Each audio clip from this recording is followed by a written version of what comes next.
यूं कहने को तो अंता का विधानसभा उपचुनाव महज एक चुनाव भर है, जिससे कि इस सरकार पर, इस प्रदेश की सत्ता पर कोई असर नहीं होगा।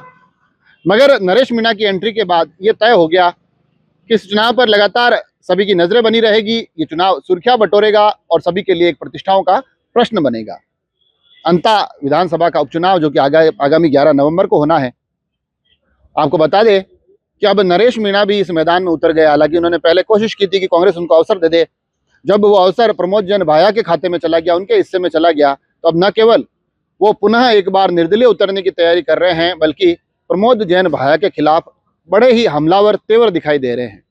यहाँ हम आपको बता दें कि अंता विधानसभा का जो चुनाव हुआ था 2023 में, ये सीट भारतीय जनता पार्टी के हिस्से में गई थी। कंवरलाल मीणा यहाँ से विधायक चुने गए थे, मगर फिर एक पुराना विवाद, उसमें कुछ कानूनी प्रक्रियाएं, और उसके बाद कंवरलाल को अपना पद त्यागना पड़ा, इस्तीफा देना पड़ा। अब इस पूरे प्रकरण में आगामी 11 नवंबर को विधानसभा उपचुनाव की घोषणा हो चुकी है। कांग्रेस अपना चेहरा स्पष्ट कर चुकी है। प्रमोद जैन भाया कांग्रेस के प्रत्याशी के तौर पर मैदान में है। भारतीय जनता पार्टी ने अपने पत्ते खोले नहीं है, मगर नरेश मीणा निर्दलीय के तौर पर उतरने की पूरी तैयारी कर चुके हैं। यहाँ मैं आपको बता दूं कि जब कांग्रेस ने अपना उम्मीदवार यहाँ पर घोषित नहीं किया था, उससे पूर्व नरेश मीणा ने एक भावुक पत्र राहुल गांधी को लिखा था, कांग्रेस का सबसे बड़ा चेहरा राहुल गांधी। और उस पत्र में, उस ट्वीट में, जो पोस्ट उन्होंने लिखी थी, उस ट्वीट में उन्होंने बाकायदा अपने पूरे राजनीतिक कैरियर का जिक्र किया था। उन्होंने बताया था कि किस तरह से वो लगातार कांग्रेस से जुड़े रहे हैं। उन्होंने यह भी बताया कि जब अवसर नहीं मिला और 2 बार निर्दलीय उतरे, तब एक बार छपड़ा और एक बार देवली उनियारा, वहां पर उन्होंने अच्छे खासे वोट बटोरे। 2 साल लोकसभा चुनाव के लिए भी उन्होंने कांग्रेस से टिकट मांगा था, मगर उन्हें अवसर नहीं दिया गया। हालांकि इस पोस्ट के आखिर में आते आते वो सोनिया गांधी के साथ अपनी तस्वीर भी लगाते हैं, मगर इस पूरे की पूरी कवायद का कांग्रेस पर कोई असर नहीं होता है, उन्हें कोई लाभ नहीं मिलता है। उनका टिकट काट दिया जाता है, अवसर प्रमोद जैन भाया के खाते में जाता है।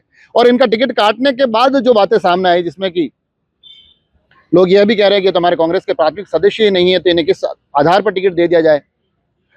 प्रदेश अध्यक्ष गोविंद सिंह डोटासरा तो स्पष्ट तौर पर यह कहते हैं कि जो व्यक्ति निर्दलीय चुनाव लड़ लिया हो, वो किस बात का टिकट मांग रहा है, जिन्होंने कांग्रेस को हरवा दिया हो, वो किस बात का टिकट मांग रहे हैं। तो ये अपने आप में राजनीतिक बयानबाजी का दौर जारी है। इस बीच नरेश मीणा निर्दलीय के तौर पर उतरने वाले हैं।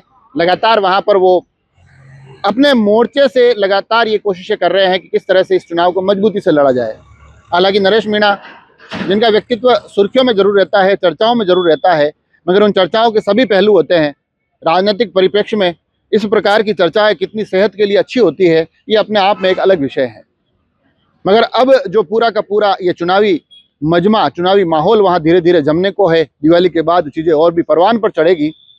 उसमें नजरें नरेश मीणा पर रहेगी कि नरेश मीणा, क्योंकि निर्दलीय के तौर पर अगर छबड़ा चुनाव की बात की जाए तो उन्होंने तकरीबन 45,000 वोट बटोरे थे।